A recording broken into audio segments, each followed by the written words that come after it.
The empty bed. The Kansas wind howled through the gaps in the window frame, same as it had for 8 winters now. Clara Hollis pulled her shawl tighter around her shoulders and set another stitch in the hem she was mending. Her fingers moved without thought muscle memory from 34 years of living, 12 years of marriage, and 8 years of widowhood. The bed behind her sat empty, one side untouched. She'd stopped turning down both sides years ago. Seemed foolish to pretend someone might slip beneath those covers when the only visitor she ever had was the cold. Outside, snow began to fall in earnest, thick flakes that would bury the prairie by morning. Clara glanced at the woodpile by the stove. Low again. Tomorrow she'd have to split more, her hands already raw from last week's work. Samuel would have, but no. She'd trained herself out of that habit too. Samuel would have done many things, but Samuel was buried under a simple wooden cross 3 miles east, where the cholera took him and half the county besides. The needle slipped, pricking her thumb. A bead of blood welled up, and she sucked it away, tasting copper and resignation. Even her body had forgotten how to be careful. She lived above Donnelly's general store, in 2 rooms that cost her half her earnings from taking in mending. Mr. Donnelly had offered more than once to reduce the rent if she'd consider becoming the second Mrs. Donnelly. But Clara had seen how he'd treated the first one. Some beds were colder than sleeping alone. A gust rattled the windows harder, and Clara set aside her work. She moved to the stove, added the last log. The fire crackled, throwing shadows across the bare walls. No pictures, no samplers, nothing that spoke of a woman making a home. Just functional space, like her life had become enough to survive. Nothing more. The letter sat on the table where she'd left it 3 days ago, edges curling from the heat. She'd read it so many times she could recite it. Mrs. Hollis, your reputation as a seamstress has reached even our remote settlement, Redfern, Montana territory, has need of skilled hands. We can offer lodging and guarantee steady work. The Union Pacific runs through Billings now. Consider this opportunity for a new beginning. Respectfully, Mrs. Eleanor Hartwell, Women's Commerce Association. A new beginning. As if geography could change what she'd become, a woman who wore loneliness like a second skin, who'd forgotten the weight of another person in her bed, the sound of breathing that wasn't her own. But her fingers found the letter again, smoothing its creases. Redfern. Even the name sounded like something growing, something alive. Not like liberal Kansas, where she knew every face, every pitying look, every whispered conversation that stopped when she entered Donnelly's store. That's the widow Hollis, 8 years now. Poor thing. Pretty enough still. Wonder why she don't remarry. Some say she's particular. Some say she's cold. Cold. Clara almost laughed. They didn't know what cold was. Cold was waking at 3 in the morning, reaching across the bed from habit. Cold was cooking for one, setting one place, buying one ticket when the traveling shows came through. Cold was lying awake, staring at the ceiling, trying to remember what Samuel's laugh sounded like and finding only silence. She stood abruptly, decision crystallizing like the frost on her windows. Why not Montana? What held her here except ghosts and gossip? Her few belongings would fit in a single trunk. The skills in her hands would travel anywhere. Clara moved to the bedroom, pulled out the battered trunk from beneath the bed. Dust motes danced in the lamplight as she opened it. Inside lay her wedding dress, wrapped in tissue paper she'd never disturbed. Beneath it, Samuel's Sunday shirt, the one she'd made him their first year of marriage. The collar was yellowed now, the buttons tarnished. She lifted them out, set them aside. These would stay. Redfern didn't need her history. From the wardrobe, she pulled her few dresses, all black or gray, proper widow's attire, though she wondered sometimes if she wore them for Samuel or for the town's expectations. Her needles and thread, the good scissors her mother had given her, strips of fabric for samples these she wrapped carefully. Tools of survival, more precious than any keepsake. At the bottom of the trunk, her fingers found the quilt. Wedding ring pattern. Each tiny stitch a promise she'd made as a new bride. She'd slept under it alone longer than she'd shared it. The fabric had worn soft, some patches threadbare, but it was warm, practical. It would make the journey. A knock at the door made her freeze. Past 9 o'clock, no one called this late unless... Mrs. Hollis, Donnelly's voice, slightly slurred. Saw your light. Thought you might like company on such a cold night. Clara didn't answer, didn't move. After a moment, footsteps retreated down the stairs. Another reason to leave. Donnelly was getting bolder, and she was running out of polite refusals. She worked through the night, sorting, packing. By dawn, the trunk was ready. Her few possessions reduced to what mattered: tools to work, clothes to wear, one quilt to keep her warm. The rest the furniture, the dishes, the shadow of a life she'd leave for Donnelly to deal with. At the train station, she purchased a ticket to Billings. The agent, young enough to be her son, smiled at her. Visiting family.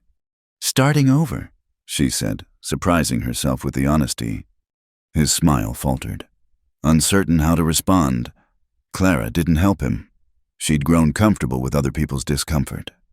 The train car was nearly empty, most folks sensible enough not to travel in winter. Clara chose a seat by the window, set her carpetbag beside her. The trunk was loaded below, carrying her whole life in its wooden belly. As Liberal disappeared behind them, she pulled out her needlework. Simple things, repetitive. Her hands needed occupation while her mind wrestled with what she'd done. No going back now. The house above Donnelly's would be rented within a week. Her name would fade from town gossip, replaced by fresher scandals. Night fell somewhere in Colorado. Clara dozed fitfully, waking each time the train stopped. Other passengers boarded a family with small children, a group of miners heading back to the territories, a salesman who eyed her traveling alone and thought better of approaching when she met his gaze directly. In her bag, the letter from Red Fern lay folded beside her tickets.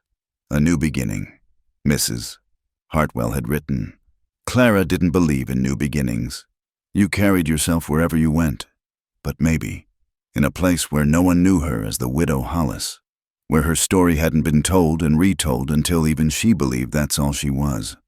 Maybe there she could be just Clara again. The train rocked through the darkness, carrying her toward mountains she'd never seen, a town that existed only as ink on paper, a life that couldn't be worse than the one she'd left. Her reflection in the window looked back at her thin face, dark hair severely pulled back, eyes that had forgotten how to hope. But her hands, when she looked down, were steady on the needle. Whatever else she'd lost, she still had these hands that could create, mend, make something from nothing. They'd been cold too long, working in that cheerless room above the store. Maybe Montana would be no different. Maybe she'd find only another empty bed, another set of pitying looks. But at least they'd be new looks, from new faces, in a place where the wind might howl differently through different gaps in different windows. Clara Hollis was 34 years old, widowed 8 years, with $12 to her name and skills in her fingers. She didn't know what waited in Red Fern, Montana territory, but for the first time since she'd stood over Samuel's grave, she was moving toward something instead of just enduring. The quilt lay folded on the seat beside her, wedding ring pattern, full of promises nobody had asked her to keep anymore. She pulled it over her lap as the train carved through the night. Still cold, always cold, but moving now, moving toward whatever came next, a cabin with one hook. The wagon lurched over another rut, and Clara gripped the wooden seat harder. The driver, a weathered man who had introduced himself as Gus, hadn't spoken in the last hour. Just as well. After 3 days on the train and now this bone-jarring ride from Billings, she had no words left for pleasantries. Red Fern appeared like a smudge against the Montana sky, wooden buildings huddled against the wind, smoke rising from chimneys to be torn away by mountain gusts. Smaller than liberal, rougher at the edges, a place still becoming itself. That's Hartwell's place. Gus pointed with his whip toward a 2-story building. She's expecting you. Eleanor Hartwell proved to be a sturdy woman of 50, with silver streaks in her dark hair and hands that spoke of their own years of work. She greeted Clara at the door, taking in her travel-worn appearance with a practical eye. You look done in. Come, have some tea before we discuss business. The warmth of the kitchen nearly undid Clara. She sat at the scrubbed pine table while Mrs. Hartwell bustled about, producing tea and thick slices of bread with butter. You'll need lodging, Mrs. Hartwell said without preamble.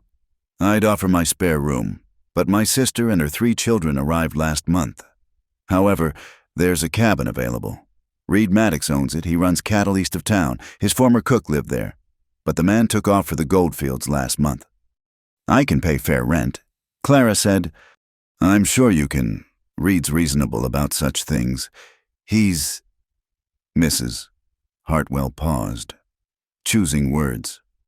He keeps to himself mostly. Lost his wife 5 years back, but he's honest, pays on time, doesn't trouble women. Another widower. The territory seemed full of people carrying their losses like invisible luggage. I'll take you out there shortly. Mrs. Hartwell continued.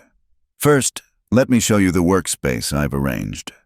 The shop was small but clean, with good light from 2 windows, a cutting table, shelves for fabric, a chair positioned to catch the morning sun. Clara ran her fingers over the table's smooth surface. It's perfect, she said. Good. Now, about the cabin, it's a mile from town, but the road's passable most days. You'll have privacy, which I thought you might appreciate more than living above the saloon. Privacy. Yes, Clara understood the value of that currency. The ride to the cabin took them past the Main Street Mercantile, saloon, blacksmith, hotel. A few women walked the boardwalk, skirts held above the mud. Men touched their hats as the wagon passed. Everyone looked, marking the newcomer, filing her away for later discussion. The cabin sat by itself, backed against a rise that blocked the worst of the north wind. Small one-room with a lean-to addition, but solid. Smoke rose from a larger house visible across a meadow. That's Reed's place, Mrs. Hartwell said. He'll have seen us coming. As if summoned, a man emerged from the barn and walked toward them. Clara's first impression was of height and deliberate movement. No hurry in his stride, but he covered ground efficiently. Dark hair showed beneath his hat, and when he got closer, she saw his eyes were the gray of winter sky. Mrs. Hartwell. He touched his hat brim, then looked at Clara. Ma'am. Reed, this is Mrs. Hollis, the seamstress I mentioned. Clara, Mr. Reed Maddox. He nodded, then pulled a key from his pocket. Cabin's been cleaned. Stove works well. Draws proper. Roof's sound. His voice was low. Words measured out like he paid for each one. Clara recognized the economy. Her own speech had grown sparse over the years. The rent, she asked. $2 monthly. Firewood stacked round back. Wells shared. He gestured between the 2 properties. But it don't run dry. That's fair. Thank you. He studied her a moment, and she had the uncomfortable sensation of being truly seen. Not the widow, not the seamstress, but something else he was trying to puzzle out. I added a hook by the door, he said finally. For a shawl. Women carry shawls mostly. It was such an unexpected consideration that Clara blinked. That's thoughtful. He shrugged, already turning away. I'll be in the barn if there's trouble. Mrs. Hartwell waited until he was out of earshot. That's the most I've heard him say in a month. Come, let's get you settled. The cabin was clean, as promised.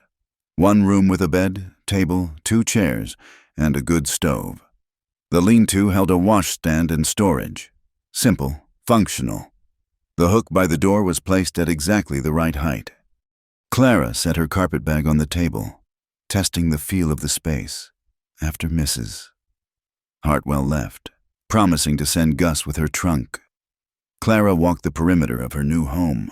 The floorboards creaked in places, familiar as old bones settling. The windows looked east toward mountains that seemed to scrape the sky. Her trunk arrived before dark. Clara unpacked methodically, dresses on pegs, sewing supplies on the shelf. The quilt spread across the bed. The cabin transformed incrementally from empty space to occupied, if not yet home. As darkness fell, she prepared a simple meal from the provisions Mrs. Hartwell had left. Salt pork, beans, cornbread. She ate at the table, back to the wall, facing the door. Old habit from living alone, never let the entrance surprise you. Through the window, lamplight glowed from Reed Maddox's house. A figure passed by the window, him, moving about his evening routine. Did he eat alone too? Did he turn down one side of his bed from habit before remembering? Clara washed her dishes, banked the stove, prepared for bed. The sheets were cold despite the quilt. She lay still, listening to the unfamiliar sounds wind through different trees, the creak of different boards, the distant lowing of cattle. Sometime near midnight, she got up to add wood to the stove. Through the window, that light still burned across the meadow. Like someone else couldn't sleep, someone else was keeping watch against the dark. She climbed back into bed, pulled the quilt higher. Tomorrow she'd walk to town, set up the shop properly, begin the work of establishing herself. Tonight she had a roof, warmth, solitude that felt chosen rather than imposed. The hook by the door caught moonlight, a small brightness in the dark. Such a simple thing.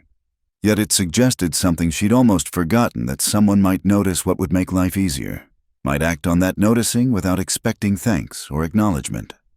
Clara closed her eyes, listening to the wind test the corners of her new shelter. Still cold in the bed, still alone with her breath misting in the air.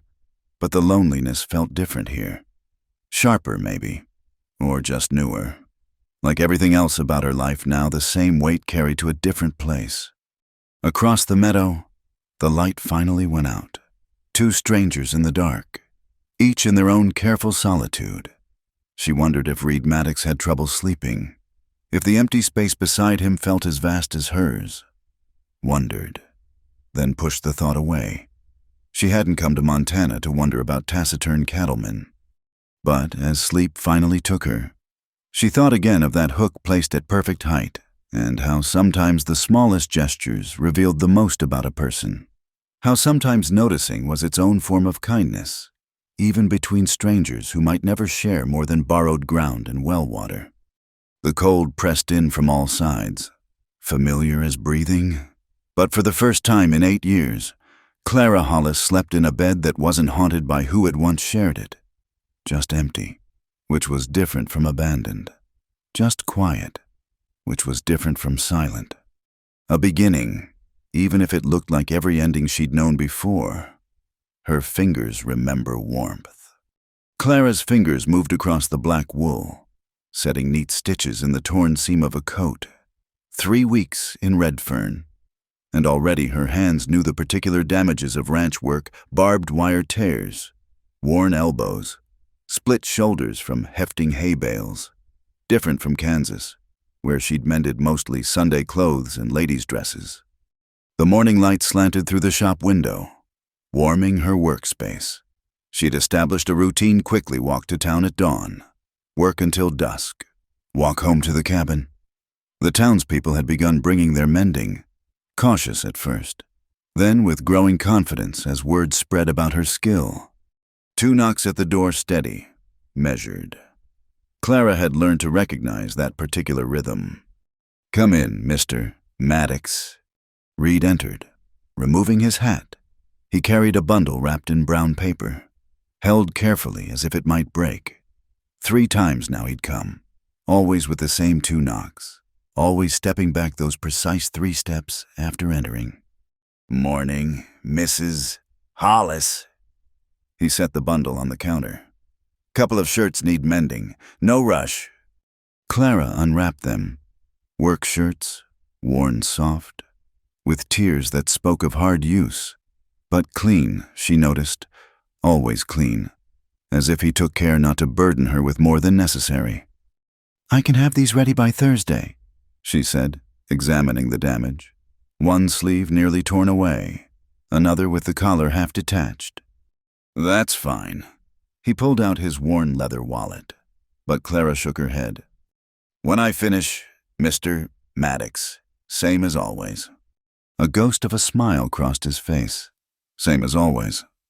He turned to go, then paused. "You walking home tonight?" "As I do every night." "Roads get icy after dark now. Wouldn't want you taking a fall." Before she could respond, he was gone, the door closing softly behind him. Clara stared after him, then down at the shirts. In the pocket of one, forgotten or deliberately left, was a pair of leather gloves.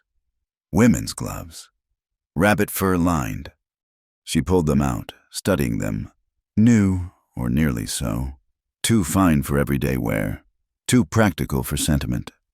She set them aside, unsure whether they were meant for mending or something else. The day passed in the rhythm of needle and thread. Mrs.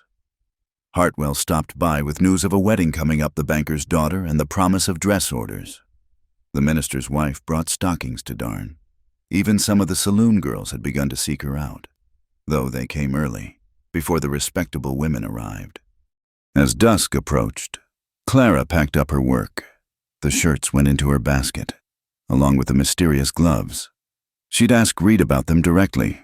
In 8 years of widowhood, she'd learned that wondering about men's intentions was a fool's game. The walk home had become familiar past the Mercantile, the hotel, the last straggling houses. Then the open road to the cabin. The mountains caught the last light, turning purple against the sky.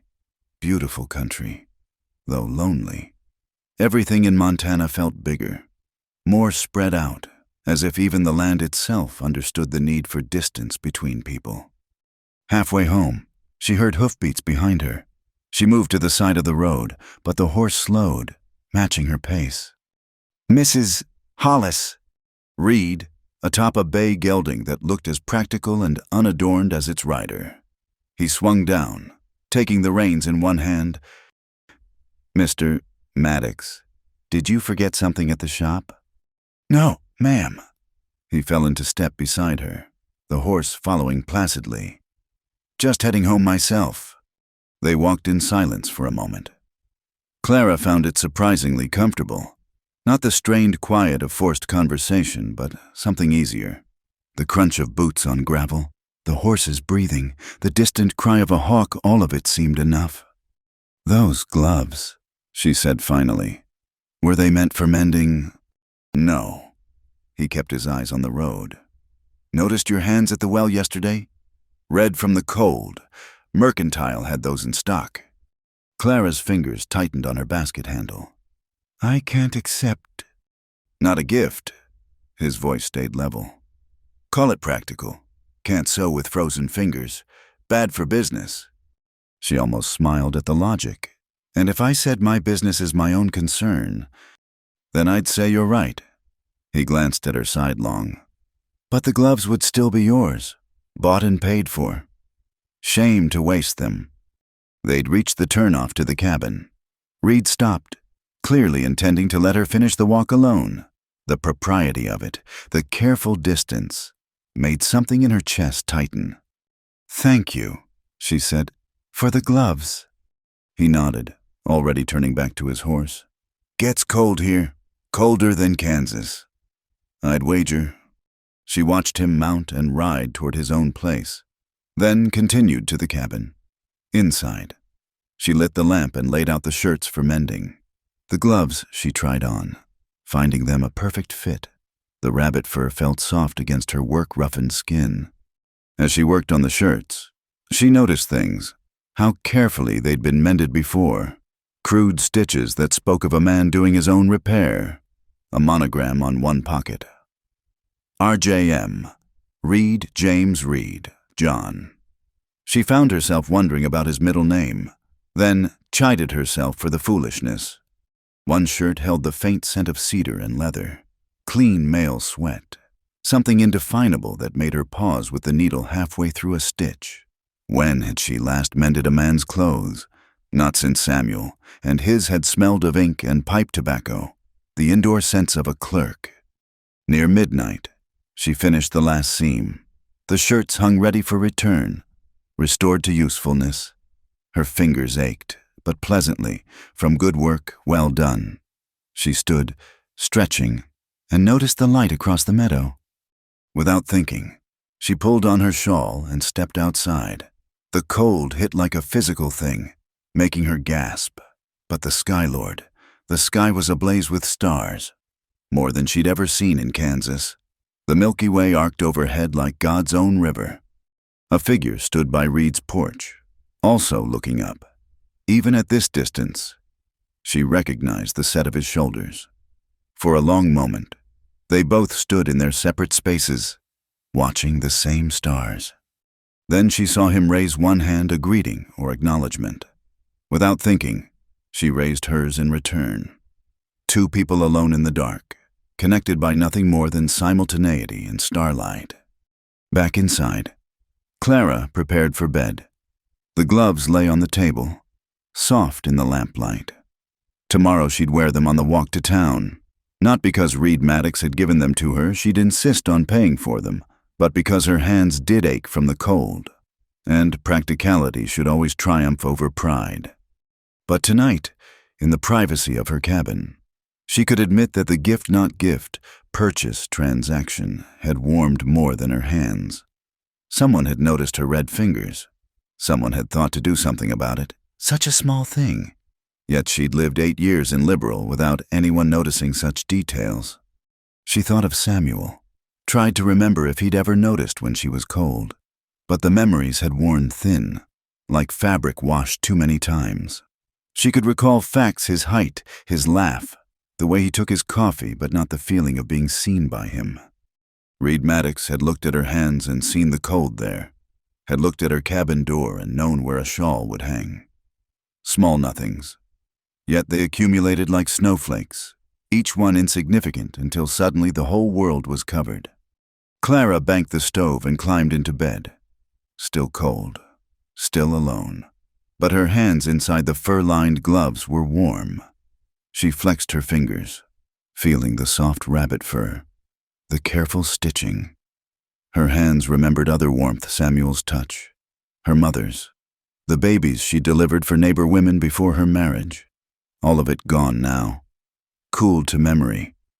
But tomorrow she'd wear these gloves, walk to town, mend what needed mending, and maybe, if Reed Maddox came again with his 2 knocks and 3 steps back, she'd thank him properly, not for the gift, but for the noticing, for reminding her that she was still visible, even in her careful widowhood, that her red, cold hands could still be seen by someone, could still matter enough to act upon. The light across the meadow finally went out. Clara closed her eyes, her hands warm in the darkness, and slept. The hand that didn't flinch. Snow had been falling since dawn, thick and silent, turning the world into something soft and dangerous. Clara stood at the well, struggling with the pump handle that had frozen overnight. Ice coated the metal, and her gloves, those same fur-lined gloves, made gripping difficult. But bare hands would stick to the frozen metal, a lesson learned hard in her first Montana winter. The bucket sat ready, but the pump refused to budge. She put her shoulder into it, boots slipping on the packed snow. The handle gave suddenly, throwing her off balance. Her foot caught the bucket's edge, sending it rolling, spilling the small amount of water she'd managed to collect across the snow. She stood there, breathing hard, watching the water disappear into the white. No cursing, she'd trained that out of herself years ago, but the frustration sat heavy in her chest. Everything was harder here. Every simple task became a battle against the elements. Need help. She hadn't heard Reed approach. He stood a few feet away, having appeared with that quiet way of his, like the snow itself.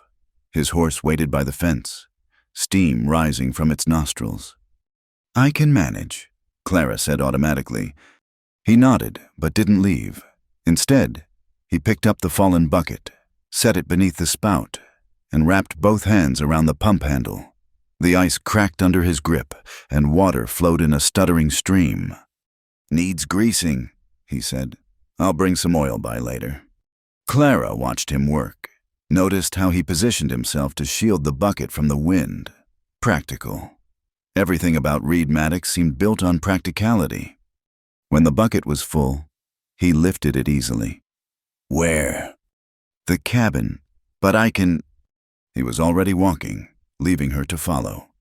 At her door, he set the bucket on the step and turned to face her. Snow had collected on his hat brim, his shoulders. This close, she could see the lines around his eyes, carved by sun and wind, working man's lines, different from Samuel's. "Thank you," she said. He started to turn away, then paused. His hand came up, and for a moment Clara thought but he was only brushing snow from her shawl, where it had gathered during her struggle with the pump. His touch was brief, impersonal, yet she felt it through the wool like a brand. "You're shaking," he said. She was from cold, from exertion, from something else she couldn't name. His hand hovered near her elbow, not quite touching, ready to steady if needed. "Just cold," she managed. He frowned, and before she could step back, his hand closed gently around hers. Even through both their gloves, she could feel the solid warmth of him. He turned her hand over, studying it as if he could see through the leather to the skin beneath. "These helping," he meant the gloves. "Yes," her voice came out steadier than she felt, "though they make gripping difficult sometimes." "Better than frostbite." He released her hand, but slowly, his fingers trailing across her palm. "Had a cousin lose 2 fingers to cold, couldn't hold a rifle after." It was the most personal thing he'd shared. Clara found herself hungry for more. Where was this cousin now? Had Reed seen it happen? But he was already stepping back, that careful distance reestablishing itself. "I'll bring that oil," he said. "Maybe some sand for the path. Gets slippery." Then he was gone, collecting his horse and heading home. Clara carried the water inside, her hand still feeling the pressure of his grip. She pulled off the glove, examining her palm as if it might show some mark. The stove had burned low. She added wood, then sat at the table, still wearing her damp shawl. Her hands shook as she picked up her sewing, and not from cold. 8 years. 8 years since a man had touched her with intention, however briefly. Oh, there had been the occasional helping hand up into a wagon, the minister's benedictory pat, Donnelly's unwelcome attempts, but this Reed's careful grip. The way he'd studied her hand with such focus, this was different. She stabbed the needle through fabric, annoyed at her own foolishness. A widowed woman past 30, acting like a girl over a simple courtesy. He'd helped with water and shown concern for her gloves. Nothing more. But her traitorous memory replayed it, his hand covering hers, the heat of him penetrating both gloves, the way he'd released her slowly, as if reluctant, and earlier. Brushing snow from her shawl, had that been necessary, or had he simply wanted a reason to touch? However briefly. 2 hours later, another knock at her door. Not the shop's door with its familiar 2-knock pattern, but here, at the cabin. Clara set aside her mending, smoothed her hair, and answered. Reed stood with a can of oil and a bucket of sand. Behind him, snow fell steadily, already covering his tracks from earlier. "For the pump," he said, lifting the oil, "and the path." She stepped aside to let him pass. He went straight to work, spreading sand from her door to the well, creating a safer walkway. Clara watched from the doorway, noting the careful way he distributed it, making sure to cover the spots where ice formed fastest. When he returned for the oil, she followed him to the pump. He worked the mechanism loose, applied oil to the joints, pumped it several times until it moved smoothly. "Try it now," he said, stepping back. Clara grasped the handle. It moved easily. water flowing freely. Much better, thank you. Should hold through winter if you oil it regular. He wiped his hands on a rag from his pocket. Once a week should do. They stood there, snow falling between them. Clara felt she should offer something coffee, payment for the oil and sand, but the words tangled in her throat. Your husband, Reed said suddenly. How long? The question surprised her. People in Redfern had been carefully not asking, dancing around her widowhood with Western politeness. 8 years, she said. Cholera. He nodded. Mine was 5 years back. Pneumonia. Came on sudden. I'm sorry. As am I, for yours. Simple words, but they carried weight. 2 people who understood the particular silence of an empty bed, the habit of cooking for 2, the way grief became just another chore to manage. Gets easier, he said, then harder, then different. Yes, Clara agreed. Different. He looked at her directly then, and she saw something shift in his gray eyes. Recognition, maybe, or decision. I bring things to mend, he said carefully, when they don't always need mending. Clara's breath caught. I know. Do you mind? The question hung between them like the snow, soft but substantial. Clara thought of the shirts with their small tears, the coat with its minor damage, all the reasons he'd found to climb her shop steps. No, she said quietly. I don't mind. Something eased in his shoulders. Not quite a smile, but close. Good. He touched his hat brim, turned to go. At the edge of the yard, he paused. That water bucket's too heavy when full. There's smaller ones at the mercantile. Easier to manage. Before she could respond about not needing special accommodations, he was mounted and away. Clara stood in the falling snow, watching him disappear into the white. Inside, she found he'd left the oil can on her table, along with the rag. Beneath them lay a folded paper. She opened it to find a pencil sketch, rough but clear, showing how to oil the pump properly. At the bottom, in careful script, R. Maddox. She traced the letters with one finger. Reed Maddox, who brought mending that didn't need mending, who noticed frozen pump handles and heavy buckets, who touched her hand and didn't flinch away from what he found there, a woman alone. Managing, but tired of managing alone. Clara folded the paper carefully, placed it on the shelf with her few precious things. Tomorrow she'd go to the mercantile, look at smaller buckets.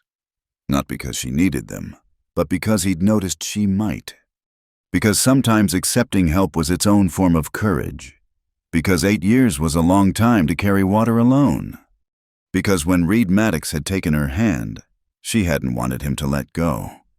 The thought should have frightened her. Instead, she felt something else, a thawing. Maybe like the pump handle releasing under oil and patient work, like ice giving way to flow.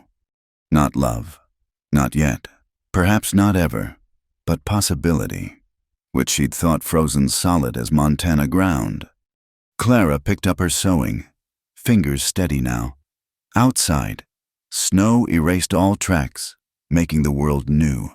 Inside, a sketch of a pump handle seemed to promise something more than mechanical instruction. Different, Reed had said about grief. Yes, Clara thought, everything was different now. Gossip and gloves. The first whisper reached Clara at the mercantile. She was examining thread, holding skeins to the window light. When Mrs. Patterson leaned close to Mrs. Winters behind her. That's 3 times this week he's been to her shop. 4, Mrs. Winters corrected. My Henry saw him Tuesday morning too. Clara kept her face neutral, continued checking thread as if their words were wind passing by, but her fingers tightened on the cotton. Never remarried, neither of them. Well, she's from Kansas. Different ways there, perhaps. Different or calculating a woman alone needs security. The word stung, but Clara had heard worse in liberal. She selected her thread, paid Mr. Hendricks at the counter, and left without acknowledging she'd heard, "Let them talk. People always did." But the whispers followed her. At the baker's, conversation ceased when she entered. At the post office, eyes tracked her movements.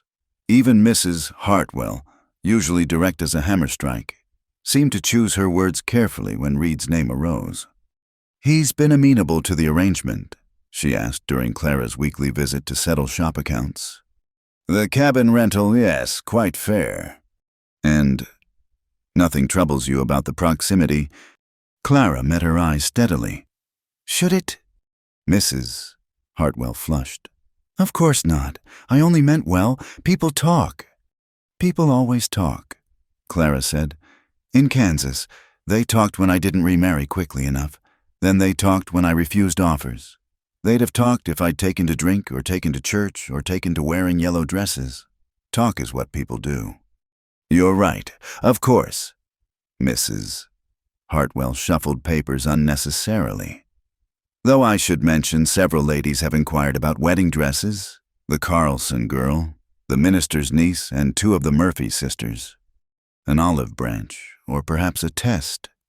Clara accepted it as both. "I'll need to order silk from Denver, and lace. Make a list. We'll want our brides properly dressed." Walking back to the shop, Clara noticed more glances than usual. Some curious, some calculating, a few openly disapproving. She held her spine straight.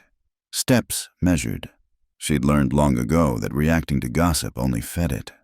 At the shop, she found something unexpected on her doorstep, a pair of work gloves. Men's size, well worn, but carefully mended. No note, but she recognized her own stitching from weeks past. Reed's gloves, the ones she'd repaired, left like an offering or a message. Inside, she discovered why.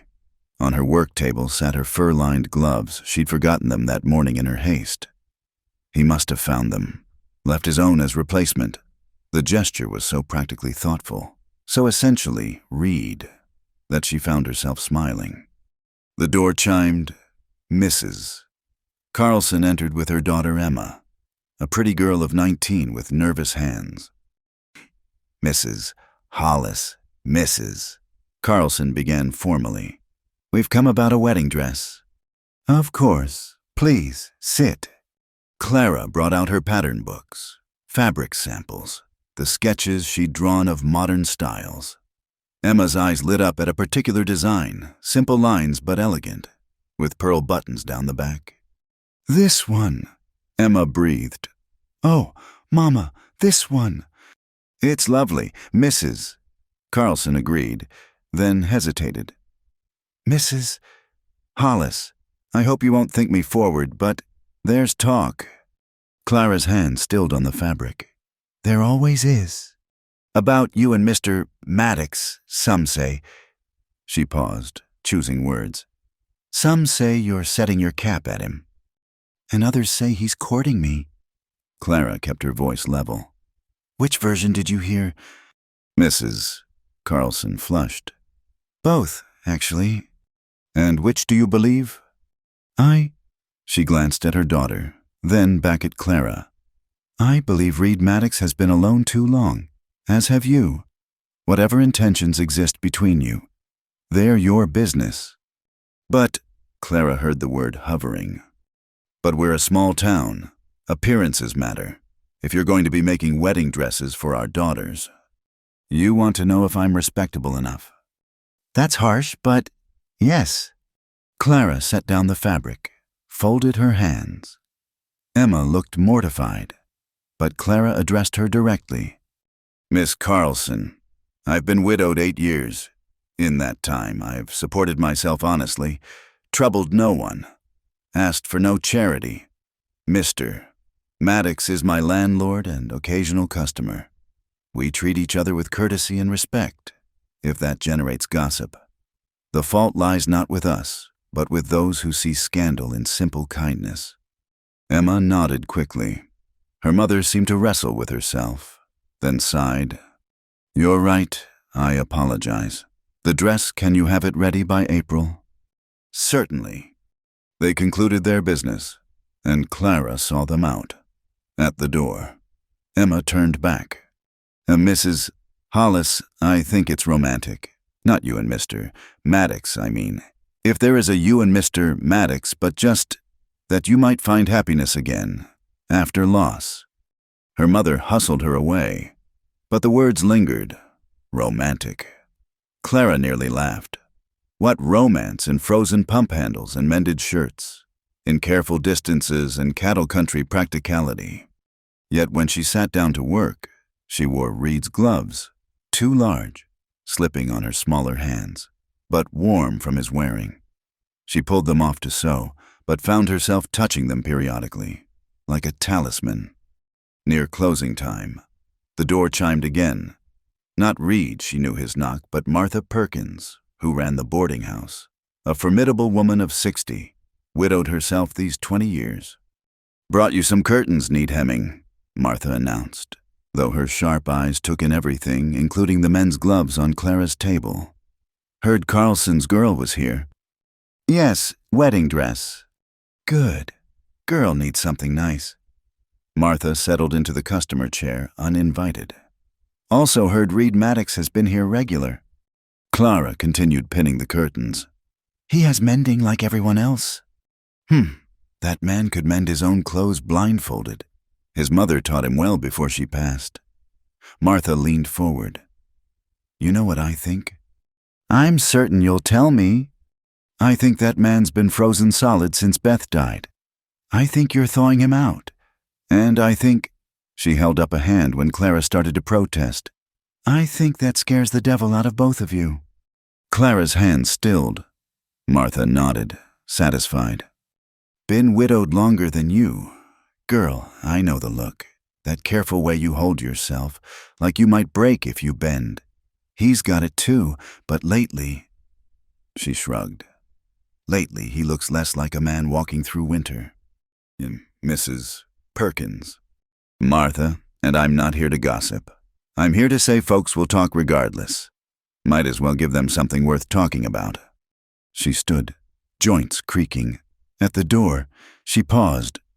"Beth was a good woman, sweet as spring honey. But you're different, stronger, maybe, or just stronger in different ways." She eyed the men's gloves again. "That man doesn't need sweet. He needs someone who knows how to survive winter." After she left, Clara sat in the gathering dusk. Through the window, she could see people passing, some glancing in, some deliberately looking away.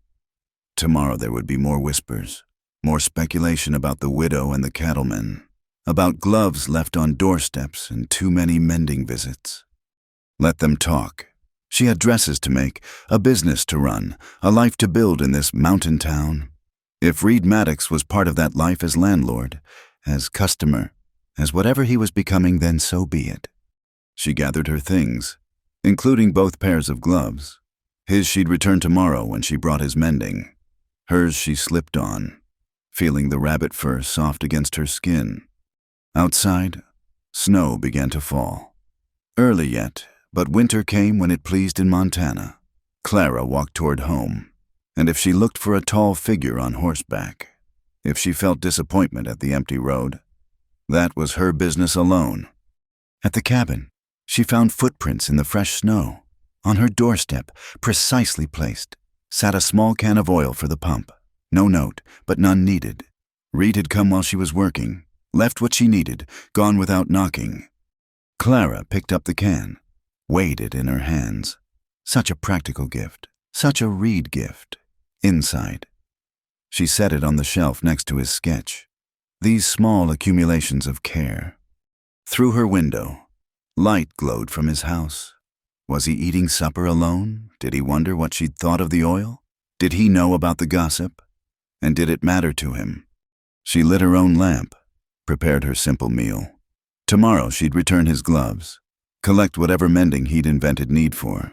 They'd stand in careful space, speak of weather and wool, pretend the whole town wasn't watching.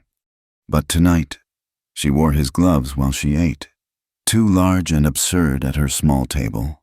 Tonight, she allowed herself to imagine another chair pulled close, another plate set out, conversation that went beyond courtesy into comfort. Dangerous thoughts for a practical woman. But then, leaving gloves on doorsteps was dangerous too, in its quiet way. And Reed Maddox, for all his careful distance, kept finding reasons to close it. Clara banked the stove, prepared for bed, outside. Snow erased the day's footprints, making all things new. Inside, a woman who'd thought herself done with hoping found she had a little hope left after all. Not much, just enough to warm her hands. Just enough to wait for tomorrow's knock at the door. He waited beside the fire. The last customer left just as purple dusk settled over Redfern. Clara cleaned her workspace, methodically, pins back in their cushion. Scissors wiped and sheathed. Fabric remnants sorted into their proper boxes. Her shoulders ached from hunching over Emma Carlson's wedding dress all day, setting tiny pearls along the neckline. She locked the shop and stepped into the cold. March in Montana couldn't decide if it was winter or spring, sending snow one day and mud the next. Tonight felt caught between seasons, the air sharp but no longer bitter. Instead of heading straight home, something made her pause. There, beyond the last building, firelight flickered near the old stable where travelers sometimes sheltered their horses. Not unusual, except she recognized the horse tied to the rail. Reed's bay gelding, the one that matched him in its quiet reliability. Clara hesitated. The proper thing was to continue home, pretend she hadn't noticed. A widow didn't approach men sitting alone by fires. But when had she ever done the purely proper thing? If she had, she'd still be in Liberal, married to Donnelly, dying by degrees in rooms that smelled of pickles and compromise. She changed direction, boots crunching on gravel. Reed sat on an overturned crate, staring into the flames. He didn't startle when she approached. He never seemed to startle, just glanced up and nodded as if he'd been expecting her. "Evening, Mrs. Hollis." "Mr. Maddox?" She stood uncertain at the edge of firelight. "Is everything well?" "Well enough." He gestured to another crate across from him. "Tack needed mending. Thought I'd work on it where there's light."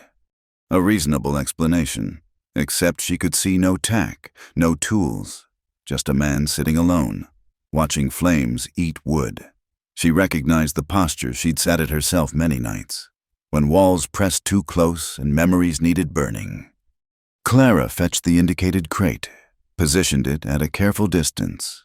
The fire crackled between them, sending up sparks that died in the darkening sky.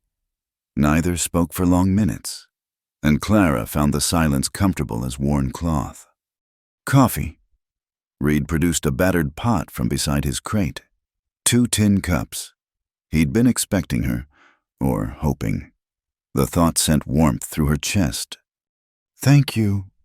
He poured carefully, handed her a cup without their fingers touching. The coffee was strong, bitter, perfect against the cold. They drank without conversation, watching the fire do its ancient work. "Used to come here with Beth," he said suddenly. "When we were courting, her father didn't approve at first, rancher's son. No prospects but cattle and stubbornness." A ghost smile crossed his face.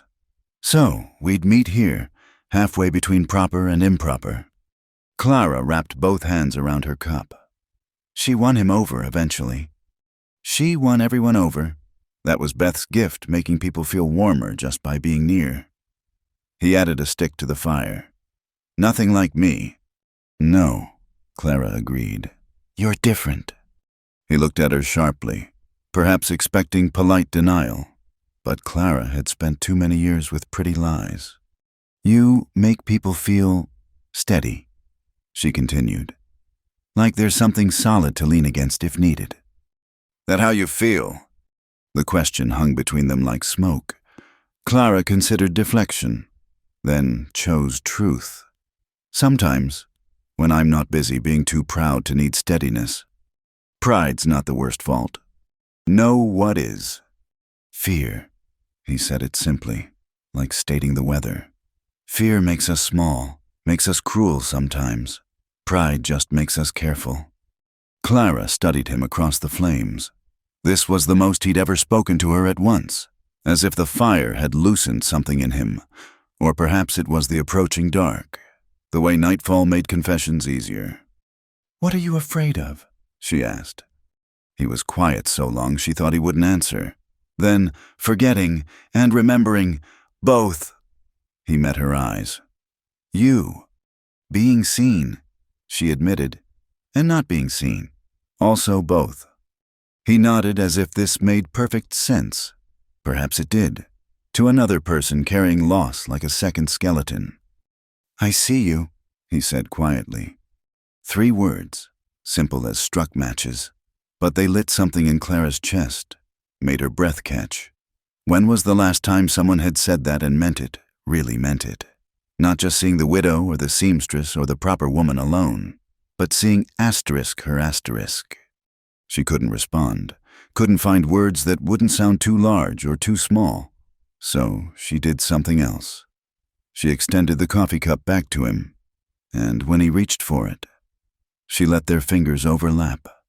Just for a moment, just long enough to feel his calluses against her palm, the warmth of skin that had nothing to do with fire. He went very still, the cup suspended between them, their hands creating a bridge across dark space. Then, slowly, his thumb moved against her wrist. The smallest motion, barely a caress, but it shot through her like lightning. Clara, her given name, unused these 3 months in Redfern. It sounded different in his rough voice, made new. She pulled back, gently but firmly. Not rejection, just pause.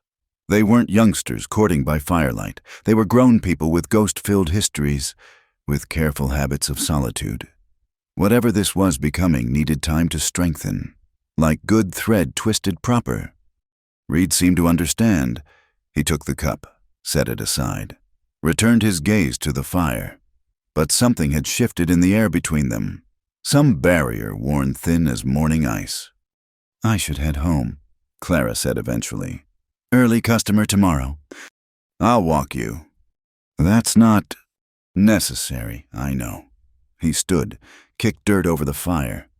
"Doing it anyway." They walked in companionable quiet, Clara carrying one cup while Reed carried the other and the pot.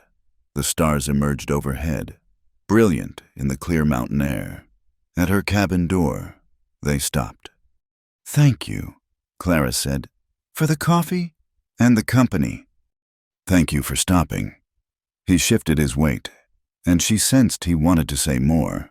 Instead, he touched his hat brim. "Evening, Clara." Her name again. She tasted it after he left, standing in her doorway watching him walk home. Such a simple thing. A name, but he made it sound like possibility. Inside, she lit her lamp and noticed immediately what sat on her table. A wooden box, finely made, with brass hinges that caught the light. Inside, nested in soft cloth, lay sewing implements, a silver thimble, scissors of Damascus steel, needles in graduated sizes, thread in colors she'd only dreamed of affording. No note, but tucked beneath the thimble was a single strand of red thread, tied in a small bow.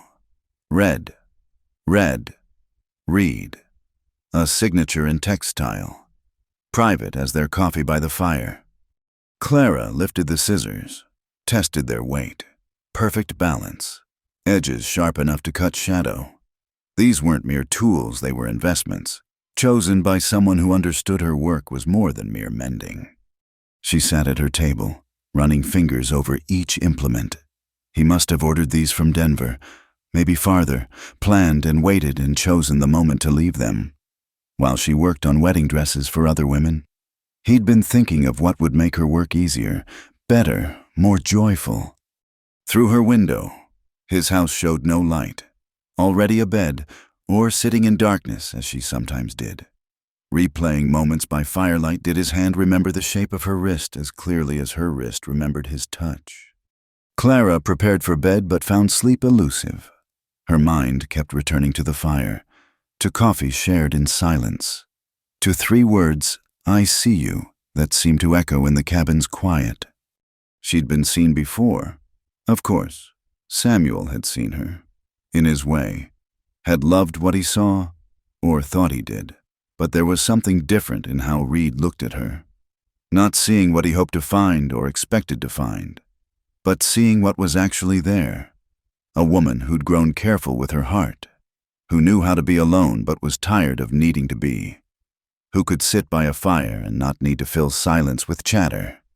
He saw her, and he waited, by fires, by doors, by wells, waited without pushing, without demanding, without the masculine certainty that she must be grateful for attention, just waited, as if he had all the time in the world, as if she was worth waiting for. Clara rose, went to the table, touched each implement again. In the morning, she'd thank him. Find some way to acknowledge the gift without making it more or less than it was. They'd speak of weather and cattle prices, and perhaps she'd use his given name, just once, to see how it felt in daylight. But tonight, in the privacy of darkness, she could admit the truth, that when Reed Maddox said he saw her, she'd wanted to say it back. I see you too. See the loneliness he carried quiet as snowfall. See the careful way he rationed out his words like a man who'd learned the cost of speaking careless. See how he looked at her when he thought she wasn't watching like a man studying the first green shoots after a killing frost, hardly daring to hope they'd survive. She saw him, and God help her, she wanted to keep looking. Her quilt. His hands. The storm arrived without mercy. Clara had seen it building all day, clouds stacking like gray stones against the mountains. The air gone still and waiting. By evening, when she locked the shop, snow fell in sheets that turned the world white and strange. She barely made it home, leaning hard into the wind, her shawl useless against such cold. Inside the cabin, she built up the fire until it roared, but warmth seemed a lost cause. The wind found every gap between boards, every place where chinking had worn thin. Clara pulled out her quilt, the wedding ring pattern, worn soft with years, and wrapped it around herself. Still the cold pressed in.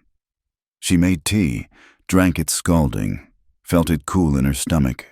Outside, the storm howled like something alive and hungry. Near midnight, she gave up pretending she might sleep. The fire needed constant feeding, and every time she dozed, cold woke her like a slap. She sat huddled by the stove, quilt clutched tight, when she heard it. 2 knocks, steady despite the wind, then 2 more when she didn't immediately answer. Clara opened the door to a figure made of snow. Reed stood there, white from head to foot, ice in his mustache. Roof's gone on the barn, he said without preamble. Stock's moved to the stable, but it's flooding, can't stay there. She stepped aside immediately. No hesitation, no thought of propriety. In a storm like this, survival trumped society's rules. He entered, shaking snow from his coat, and she saw he carried a bundle of blankets, maybe supplies, always practical, even in crisis. I'll bed down by the stove, he said, just need a dry place till it passes. Of course. She busied herself making fresh coffee while he shed his soaked outer clothes, hanging them on pegs to dry. Underneath, he wore dry things he'd planned this retreat. Then, when she turned with the coffee, he'd positioned himself against the far wall, back straight, clearly establishing boundaries. Thank you, he said, accepting the cup. Steam rose between them. Sorry to impose. It's not an imposition. You'd do the same. Would. He sipped the coffee, and she saw his hands shake slightly. Cold or exhaustion or something else.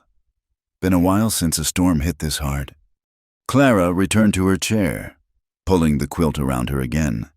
They sat in strange domesticity, 2 people sharing space while the world raged outside. The fire crackled. Wind tested the walls, but inside felt suddenly safer with him there, solid against the wall. That's Beth's work, he said suddenly, nodding at the quilt. The stitching. Clara looked down, surprised. No, it's mine. Made it before my wedding. The pattern, wedding ring. Beth made one just like it.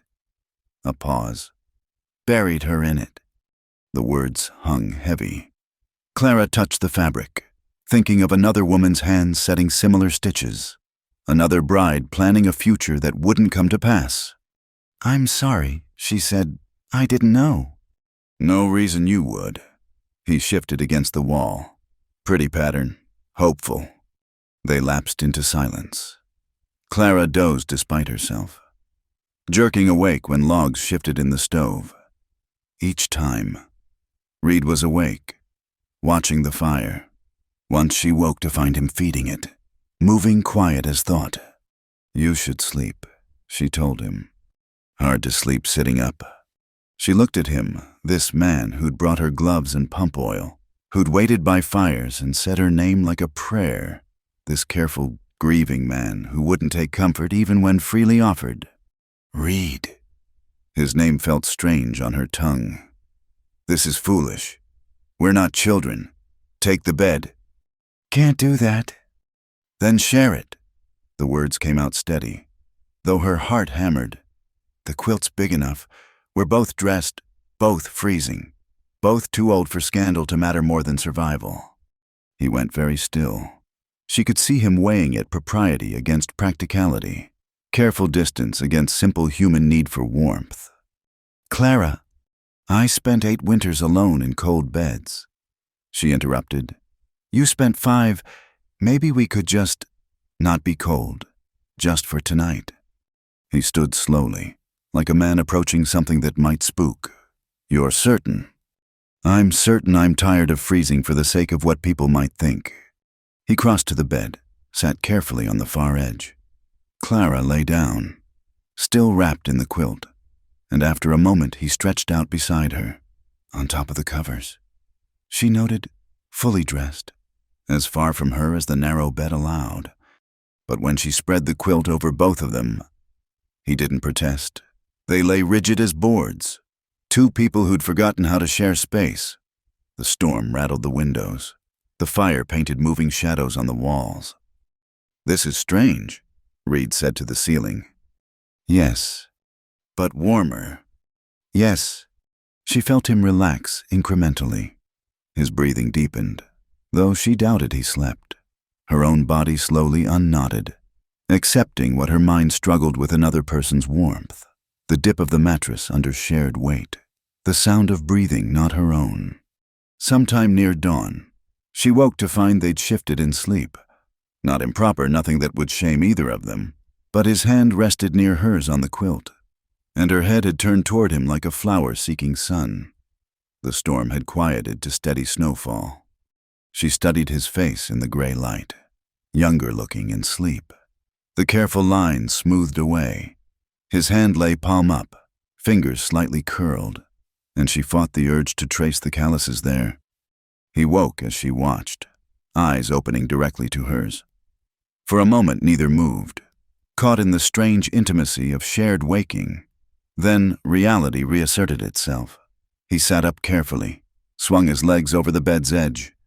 "Storm's passing," he said unnecessarily. "Yes." He stood, rolled his shoulders. "I should check the stock, see what's left of the barn." Clara sat up, keeping the quilt around her though she was fully dressed beneath. "Reed." He turned back. "Thank you," she said, "for trusting me. This." Something shifted in his face. He reached out, not quite touching her cheek, his hand hovering like a blessing. "Should be me thanking you," he said. "Been a long time since I slept through a storm." Then he was gathering his things, pulling on still damp clothes, preparing to face whatever damage waited. At the door he paused. "Clara, that quilt would you make another I'd pay fair price." The wedding ring pattern. "Yes," he met her eyes. "Think it's time I stopped burying hope." After he left, Clara sat in the warming cabin, quilt pooled around her. The bed still held the shape of 2 bodies, the warmth of shared human presence. Nothing had happened that would require confession or cause shame. They'd only slept. 2 cold people choosing warmth over isolation. But something fundamental had shifted. A border crossed. A careful distance collapsed. She could still feel where his hand had almost touched her cheek, still hear how he'd said hope like a word in a new language. Clara rose, folded the quilt carefully. Yes, she'd make him another, not identical to this one or to the one Beth had made. Something new, stitched with thread that knew about loss but chose hope anyway. Outside her window, sun broke through clouds, setting the fresh snow ablaze with light.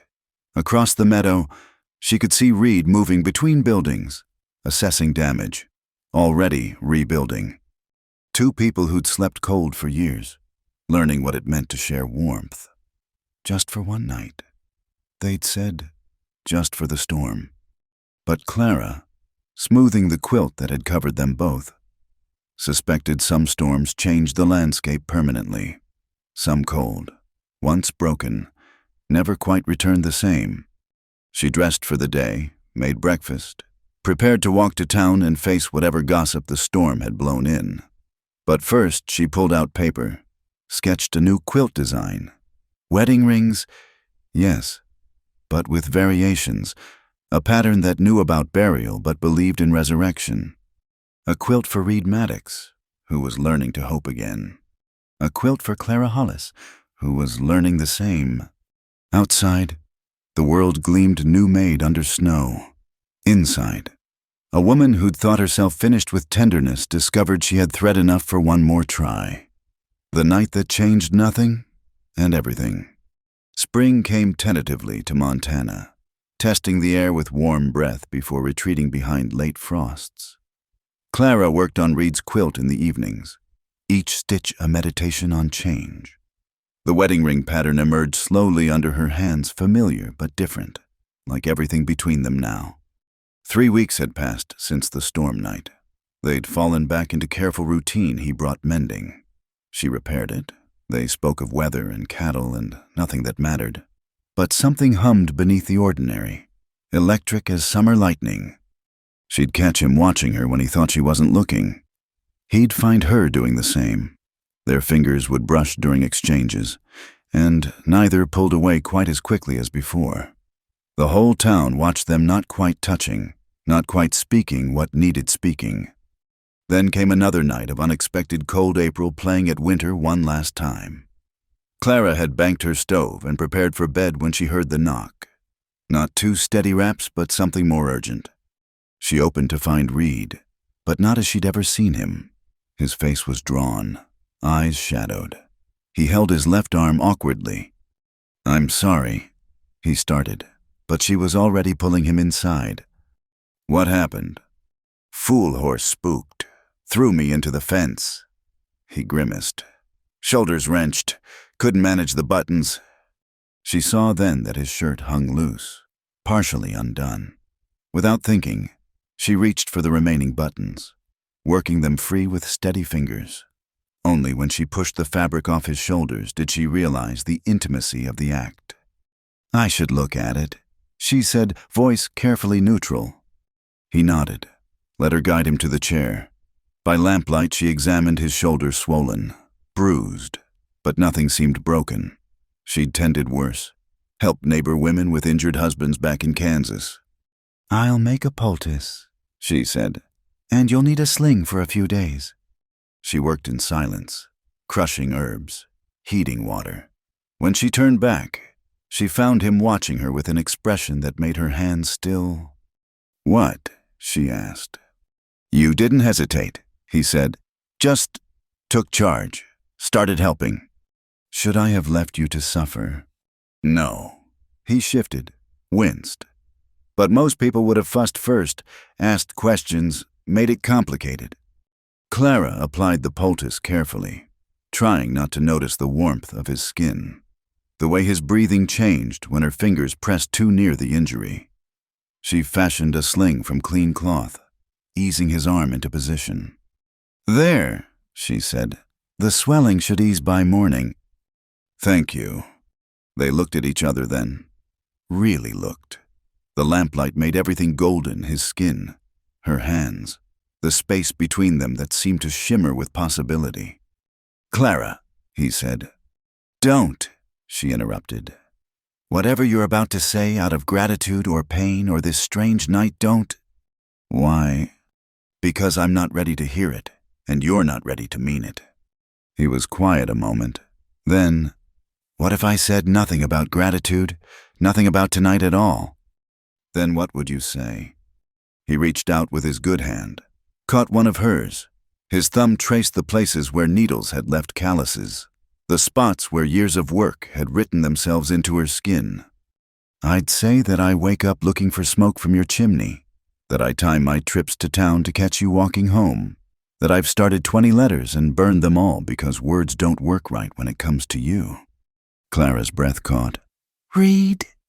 I'd say that sleeping beside you that night was the first time in 5 years I didn't dream of Beth. Didn't wake up guilty for still breathing when she's not. His grip tightened.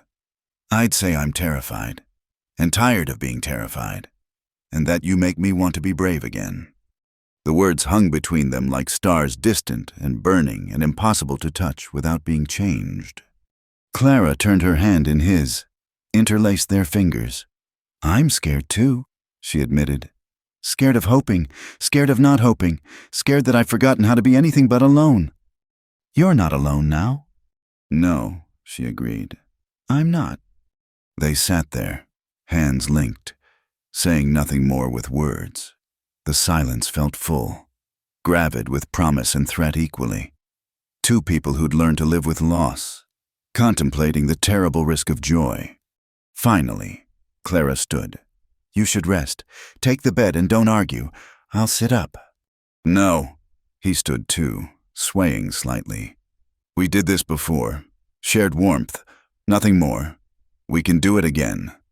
She looked at him, this stubborn, gentle man who'd brought her gloves and hope in equal measure, who spoke of bravery while holding her hand like an anchor. All right, she said. This time was different. This time when they lay down, fully clothed and carefully apart. The space between them ached like a missing tooth. Clara could hear his breathing, feel the heat of him across inches that might as well be miles. I'm going to court you, he said to the darkness. Proper, in daylight, so everyone knows. Read. I'm going to bring you flowers, take you to church socials, stand too close at the mercantile. She heard the smile in his voice. Give them something real to gossip about.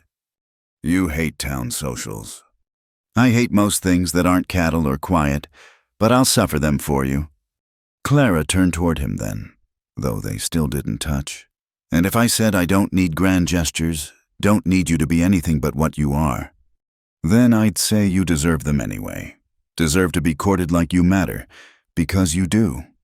The simplicity of it undid her. Not flowery words or practiced charm. Just Reed stating fact like he'd state the weather. You matter. Present tense, active voice. No qualifications. Come here, she said softly. He shifted closer, careful of his shoulder. Clara lifted her arm, invitation clear, and after a moment's hesitation he settled against her side. His head found her shoulder, his injured arm resting across her waist. She curved around him, protective and protected equally. Is this all right? She whispered. More than... His voice was thick. Clara, Shh, sleep now. Words tomorrow. She felt him relax by degrees, trust unwinding his careful guard. His breathing deepened, evened out, but just before sleep took him, he pressed his lips to her shoulder, not quite a kiss, more a promise through fabric. Clara lay awake longer, holding this man who decided to be brave. Through the window, stars wheeled overhead, indifferent to human struggles and human hopes. But inside the cabin, two people who'd slept cold for years created their own warmth. Nothing had changed. Really, they'd made no vows, claimed no future, done nothing that propriety could firmly condemn. But everything had changed in the speaking, in the choosing, in the way Reed's weight against her side felt like coming home. Tomorrow would bring complications. Tomorrow the town would see them different, see Reed courting and Clara allowing it. Tomorrow they'd have to navigate the strange territory between widowhood and whatever came next. But tonight, in this eternal present of darkness and quiet breathing. Clara Hollis held Reed Maddox while he slept, held him like she had the right, like she might keep holding him through all the nights to come. The wedding ring quilt lay folded on the trunk, waiting for final stitches. In the morning she'd complete it, this promise in cloth and thread. But for now, she closed her eyes and let herself believe in the possibility of new patterns, new hopes, new kinds of warmth. Reed murmured something in his sleep, her name maybe, and his good arm tightened around her. Clara smiled into the darkness. Let the morning bring what it would. Tonight, she wasn't cold. Tonight, neither of them was cold. And that was enough. More than enough. It was everything. The saloon knows. True to his word, Reed Maddox began courting Clara Hollis in full view of Redfern, not with grand gestures that would have rung false from such a quiet man, but with steady, unmistakable intention. He walked her home from the shop each evening, carrying her basket. He sat beside her at church, close enough that their shoulders brushed.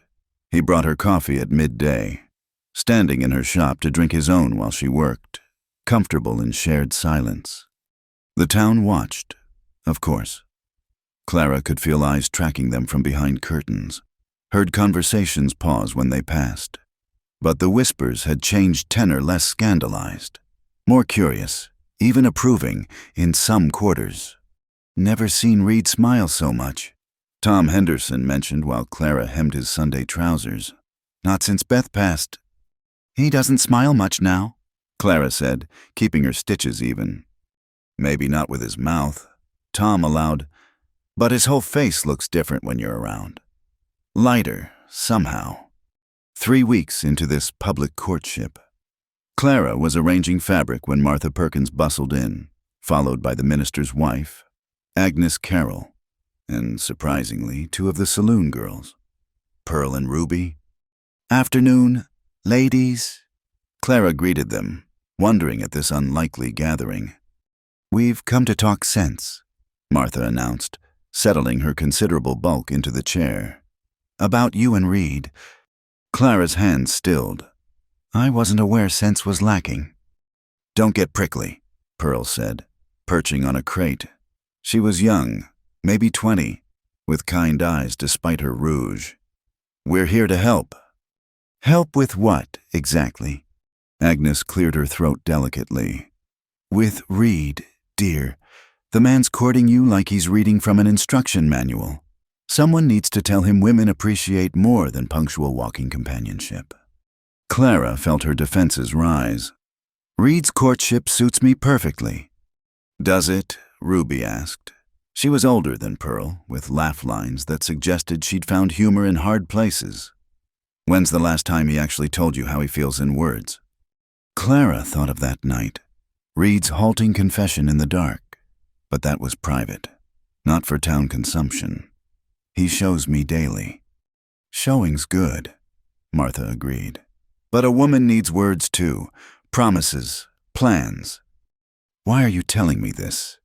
The women exchanged glances. Pearl spoke first. Because we see how he looks at you, like a man dying of thirst looking at water, but also like he's afraid to drink. And we see how you look at him, Agnes added softly, like you're afraid to hope he means it. Clara sank onto her stool. These women, respectable and not married and working, young and old, had seen through their careful courtship to the fear beneath. I buried a husband, she said finally. Reed buried a wife. We're not youngsters playing at love. Which is exactly why you can't waste time, Martha said firmly. You think you have forever. Beth Maddox thought that too. So did my Harold. What do you want me to do? Demand declarations, push for promises? Lord, no, Ruby laughed.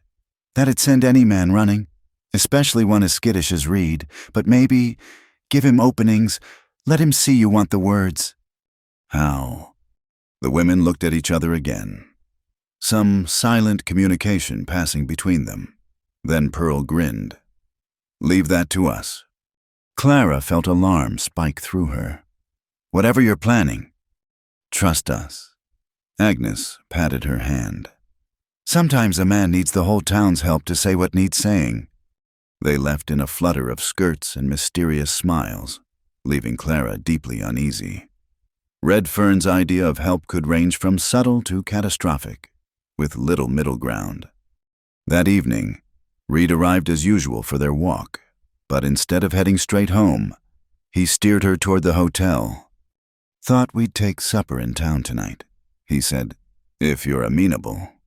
Clara glanced at him, suspicious. Reed preferred eating at home, away from crowds and social niceties. "Any particular reason? Can't a man take a lady to dinner?" The hotel dining room was fuller than usual for a weeknight. Clara spotted Martha at one table, Agnes at another. Pearl and Ruby sat boldly in the corner, ignoring the disapproving glances from more respectable patrons. Tom Henderson was there with his wife, the banker and his family, even young Emma Carlson with her new husband. "Busy tonight," Clara murmured. Reed's jaw tightened slightly. "Seems so." They took a small table by the window. Conversation rippled around them, just loud enough to provide privacy. Clara began to relax. Perhaps this was simply coincidence. Then Jake Wilson stood up, tapping his glass. The saloon keeper rarely ventured into the hotel's genteel dining room, but here he was, commanding attention. "Friends," he began, "I'd like to propose a toast." Clara felt Reed tense beside her. "To new beginnings," Jake continued, his eyes finding them. "To second chances, and to folks brave enough to take them." Glasses raised around the room. Clara saw Martha hiding a smile, Pearl winking at her. A conspiracy. Then, the whole town in on some scheme. "Furthermore," Jake went on, warming to his theme, "I'd like to say what we're all thinking, that it's about time Reed Maddox—" "Jake," Reed's voice cut through quiet but firm. "Appreciate the sentiment, but if there's something needs saying, I'll say it myself." The room went still. Clara felt every eye turn to them, the weight of collective expectation. Reed stood slowly, and she saw his hands shake slightly before he clasped them behind his back. "I'm not one for speeches," he began. "Most of you know that, but seems the whole town's decided I need help with words. So maybe they're right." A few chuckles, quickly suppressed. Clara couldn't breathe, couldn't look away from Reed's face as he turned to her. "Clara Hollis," he said formally, "I've been courting you these 3 weeks, walking you home, sitting beside you, trying to show what I couldn't say." He paused, gathering himself. The room might have been empty for all the attention he paid it. But words matter. So here they are, plain as I can make them. He took a breath. "I love you." Not like an echo of what I had before, but something new, something that belongs to who we are now, not who we were then. Clara's vision blurred. Through tears, she saw him drop to one knee, saw him pull out a small velvet box. "I'm asking if you'll marry me, not because the town thinks I should, or because it's proper, or because we're two lonely people who found each other, but because when I wake up, you're my first thought. When I see something beautiful or difficult or ordinary, I want to tell you about it, because you make me want to be more than just someone getting through days." He opened the box. Inside, a simple gold band with a single small sapphire, nothing fancy. Everything perfect. "Marry me, Clara. Let me spend whatever years I've got left proving I mean these words." The room held its breath. Clara looked around at all these faces, some she'd known for months, others still near strangers, all of them leaning forward, hoping for happiness that wasn't their own but could warm them nonetheless. Then she looked at Reed, still on one knee, this proud man humbling himself before the whole town because he thought she needed the words. And she had needed them. But more, she needed him.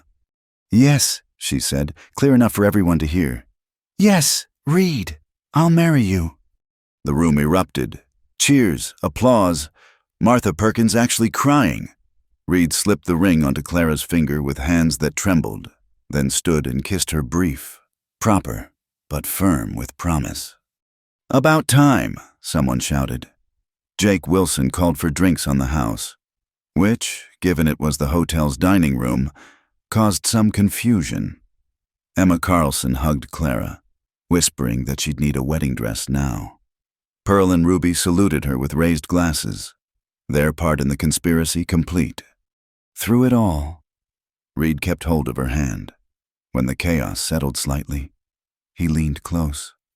"I meant it," he said quietly. "Every word. Would have said it private if they'd let me." "I know." Clara squeezed his fingers. "But I'm glad you said it here.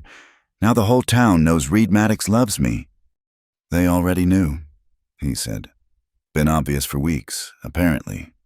She laughed, feeling light as air. "Has it?" "According to Martha Perkins, I've been looking at you like a starving man at a feast since the day you arrived." "And how do I look at you?" He studied her face, that careful assessment she'd come to treasure. "Like maybe you're hungry too." "Not maybe," she corrected. "Definitely." They stayed through dinner, accepting congratulations, making tentative plans. A month. They decided. Long enough to be proper, not so long that doubt could creep in. Clara would make her own dress something simple but new, not black or gray, but cream, maybe, with blue ribbons to match her ring. Walking home under stars. Reed kept her hand tucked in his elbow, at her cabin door. He kissed her again longer this time, deeper, a promise of kisses to come. "Thank you," he said against her lips, "for saying yes, for being patient with my clumsy courting." "It wasn't clumsy," Clara protested. "It was perfect, very Reed Maddox." "Is that good?" "It's everything." He smiled then, full and genuine. "Stay warm tonight. Soon enough. You won't have to sleep alone." After he left, Clara sat at her table, turning the ring to catch lamplight. Through her window, she could see lights still burning and town people discussing the proposal. Probably, by morning, everyone would know. The widow Hollis and the widower Maddox, choosing love over loneliness. Let them talk. For once, the gossip would be nothing but truth. Clara Hollis was getting married, and the whole town of Redfern was invited to witness that sometimes. Second chances were worth taking. Sometimes, love came back around like spring after winter, different than before, but no less welcome for the waiting. She stopped sleeping cold. The wedding took place on a May morning when wildflowers painted the meadows purple and gold. Simple ceremony. As Clara and Reed had wanted just family of choice in the town that had conspired to bring them together. Clara wore cream-colored silk with blue ribbons, the dress she'd sewn by lamplight while Reed rebuilt his barn. He wore his best suit, the one she'd mended so many times she knew every thread. When he saw her walking toward him, his face did something she'd never seen, crumbled and reformed into pure joy. "Beautiful," he said when she reached him, and she knew he meant more than the dress. They spoke their vows in clear voices. No hesitation, no doubt. Two people who'd learned the weight of words through loss, choosing to speak new promises into being.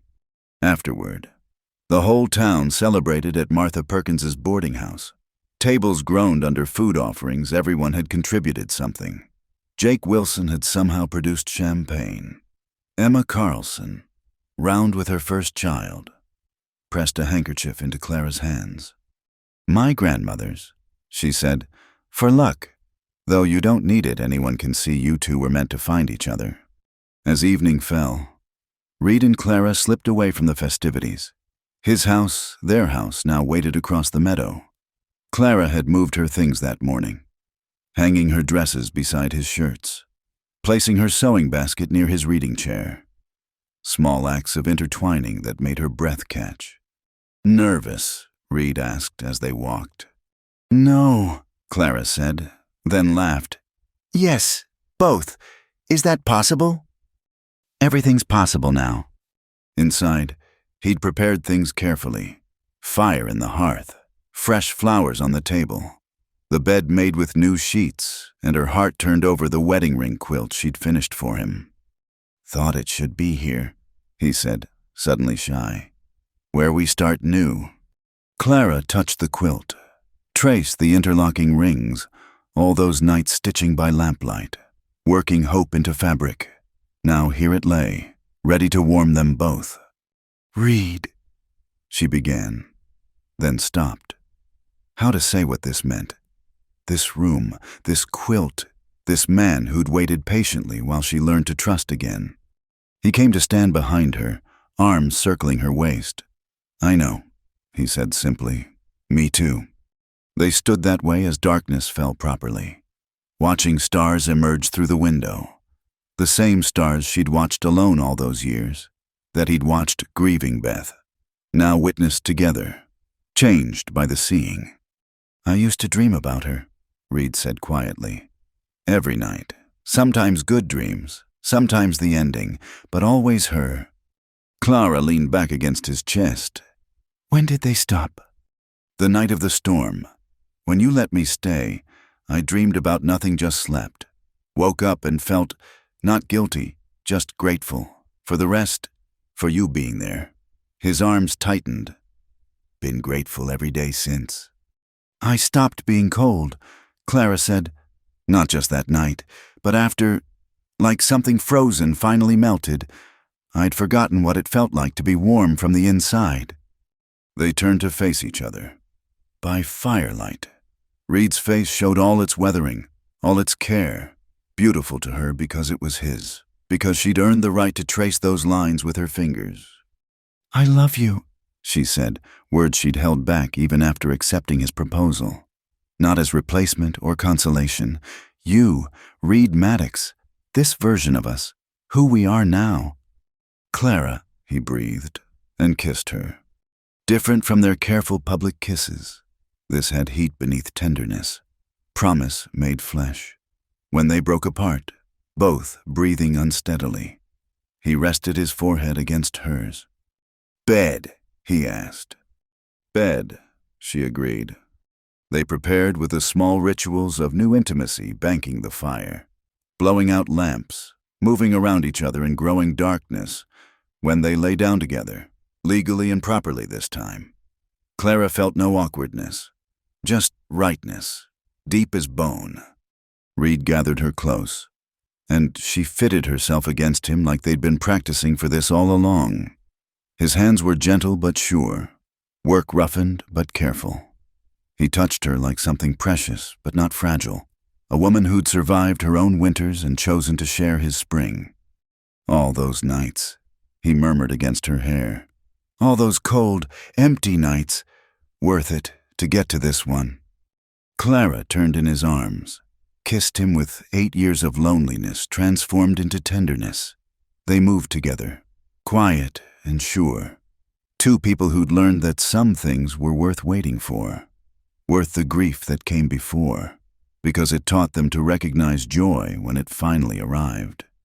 Later, wrapped in the wedding ring quilt and each other, Clara traced circles on Reed's chest. He caught her hand, kissed each finger. "What are you thinking?" he asked. "That I'm not cold," wonder in her voice. "Reed, I'm not cold at all." He pulled her closer. "If that were possible." "Never again," he promised. "Not on my watch." They slept as married folk, entwined and easy. Clara woke once in the deep night, momentarily confused by the warm weight beside her. Then memory returned, not widow, but wife. Not alone, but held. She studied Reed's sleeping face, younger looking in peace, remembered that first day, him mentioning the hook for her shawl. Such a small gesture that had grown into this, a shared bed, a shared life, a shared future, whatever it might bring.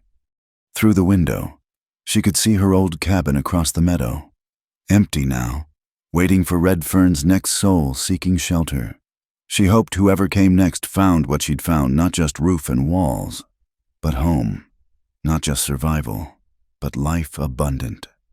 Reed stirred, pulling her back down without fully waking. "Sleep," he mumbled. Long day tomorrow. What's tomorrow? First full day of the rest of our lives. Want to be rested for it? Clara smiled in the darkness. Practical Reed, planning for their future like he planned for seasons and cattle drives. But his arm around her spoke louder than words. Possession and protection and promise all wound together. She settled against him. Let his breathing lull her back towards sleep. Tomorrow they'd wake to ordinary life, he to his ranch work, she to her sewing, but they'd wake together. Move through the day knowing someone waited at the end of it. Small miracle, profound as any resurrection. The wedding ring quilt held their warmth, pattern complete and perfect in the darkness. 2 rings interlinked, no beginning or end, just continuous connection. Like Reed and Clara themselves, 2 stories that had seemed finished, revealed to be merely waiting for their next chapter. Outside, wind sang through Montana grass. Inside, Clara Hollis Maddox slept warm and held, dreaming of nothing more than what she already had, a man who saw her truly, a love that came after sorrow, a bed that would never be cold again.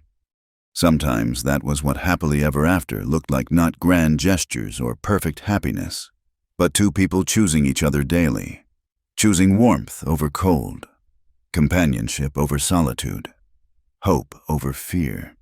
2 people who'd learned that the best thing about surviving winter was getting to see spring. Together this time, warm at last.